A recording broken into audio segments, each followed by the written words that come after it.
अपने दुकान के सामने ही गाड़ी रखते हैं और जब वो लोग दुकान पर भी हावी हो गए और पूरी गाड़ी जो 5 बाइक थे जिसमें से 2 ग्लैमर, एक अपाची, एक स्प्लेंडर, पांचों गाड़ी जल के राख हो गई। और आपको बता देना चाह रहा हूँ, जिस जगह घटना हुई, उस जगह नाम सुजीत बर्नवाल जी है, जनरल स्टोर है। उनका भी ये परिस्थिति हो गई थी कि शेटर अंदर से लॉक करके उसको अंदर कर दिया गया था।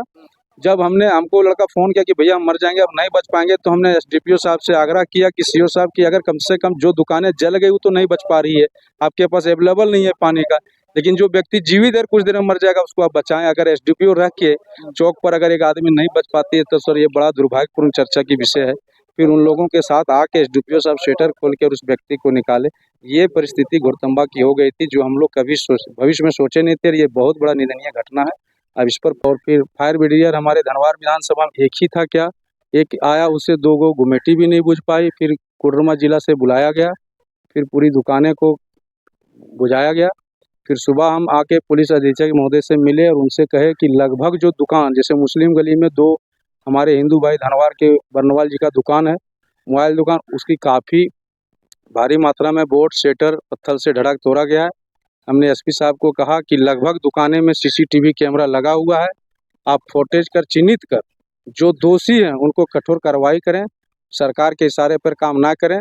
ये हम सरकार से भी, यहाँ से पुलिस अधीक्षक महोदय से भी और अपने सांसद और विधायक से भी हम ये मांग करते हैं कि किसी भी जाति का हो जो सीसीटीवी फुटेज में उद्भव और दुर्भाग्य का प्रयोग किया, जिसने अशांति फैलाने का काम किया, उसको किसी भी कीमत पर बख्शा नहीं जाए और उसको हर हालत में कड़ी से कड़ी सज़ा मिले। जो आने वाला दिन में घोड़तंबा चैन शांति से जिस तरह आपस में समन्वय बना के त्यौहार मनाते थे और हमेशा वर्षों से बनाते रहे, ऐसे अपराधी को कड़ी से कड़ी सजा दे, ये मैं सरकार से। अच्छा, जिनकी दुकानें जल गई, जिनकी रोटी रोजगार चलता था, जिनके बच्चों की खर्चा चलता था, उनके लिए आप सरकार से क्या मांग करते हैं? उनके लिए सरकार के क्या मांग करते हैं ताकि उनको आर्थिक तौर पर कुछ सहायता राशि के तौर पर मिले?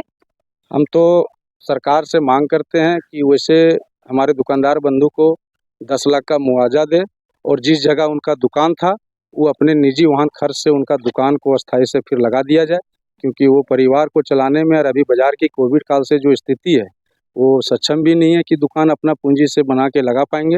और जितना जल्दी पुलिस अधीक्षक महोदय, रात को देखिए इतना शीशा यहाँ था, जो आप अगर जूता पहन के भी अगर इधर से उधर गुजरते तो करीबन 1000 शीशा आपके पैर में चुभ जाता।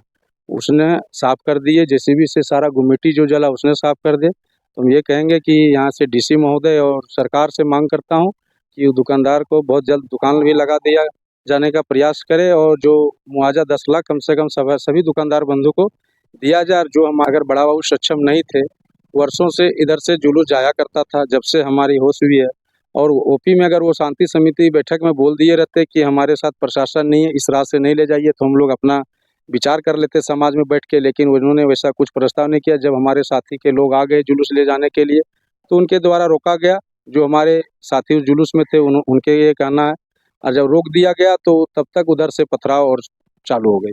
वहाँ उधर से मतलब डीजे लेके जा रहा था, ठीक है सर, और जब डीजे लेके जा रहा था तो बड़ा बाबू बोला कि जाने के लिए इधर से नहीं जाने देंगे, और जब जाने के लिए बोला कि नहीं जाने देंगे तो क्या हुआ सर, बड़ा बाबू आगे निकल गए, ठीक है, और ऊपर से शीशा और पत्थर ढेला सब चालू कर दिया। ऊपर शीशा सब जो मारा सो आदमी सब इधर से उधर हो गया, सब किसी का माथा फट गया है, पड़ दिया मारे सो। मनु शर्मा का भी हाथ मतलब क्या बोलते हैं फिर शरीर में मारे हैं, यही सब हुआ है। पूरा पत्थरबाजी एकदम पूरा चला है। प्रशासन सब भी रोड पर नहीं आया है, प्रशासन सब अंदर घुस गए थे। घुस करके 25 गो टेम्पो यहाँ से भागा है रात में, अभी दिन में भी, ठीक है। साला जितने कबाड़ी उठा कर लाता शीशे पर, और सब रात को तोड़ा है, सब वहाँ से फेंका है, सबको घायल किया है वो आदमी लोग, और यहाँ से भागा के लिए कहीं से डोंडा से आ रहा था, 2 मिनट चाय पीने के लिए रुका, मेरा बाइक घिसा के लोग ले गया और आग लगा दिया सर। तो क्या इसको लेकर के आप जो यहाँ पे प्रशासन है क्या? हाँ सर, हम रात में भी गए, ठीक है, थाना पर थाना को सरवाही कोई चीज मेरा नहीं लिया, बोला नहीं अभी नहीं बाद में होगा, अभी बोला कुछ नहीं बाद में होगा, बाद में। हम इसी चलते पूछने कोई ना सर कि आम पब्लिक का यहाँ मतलब जिसका वो यहाँ ये नहीं है उसका बाइक जला है, उसका बाइक है, और वो लोग अपने दुकान के सामने ही गाड़ी रखते हैं और जब वो लोग दुकान पर भी हावी हो गए और पूरी गाड़ी जो 5 बाइक थे जिसमें से 2 ग्लैमर, एक अपाची, एक स्प्लेंडर, पांचों गाड़ी जल के राख हो गई। और आपको बता देना चाह रहा हूँ, जिस जगह घटना हुई उस जगह नाम सुजीत बर्नवाल जी है, जनरल स्टोर है। उनका भी ये परिस्थिति हो गई थी कि शेटर अंदर से लॉक करके उसको अंदर कर दिया गया था। जब हमको लड़का फ़ोन किया कि भैया हम मर जाएंगे, अब नहीं बच पाएंगे, तो हमने एसडीपीओ साहब से आग्रह किया कि सीओ साहब की अगर कम से कम जो दुकानें जल गई वो तो नहीं बच पा रही है, आपके पास अवेलेबल नहीं है पानी का, लेकिन जो व्यक्ति जीवित है कुछ देर में मर जाएगा उसको आप बचाएं। अगर एसडीपीओ रह के चौक पर अगर एक आदमी नहीं बच पाती है तो सर ये बड़ा दुर्भाग्यपूर्ण चर्चा की विषय है। फिर उन लोगों के साथ आके एसडीपीओ साहब शटर खोल के उस व्यक्ति को निकाले।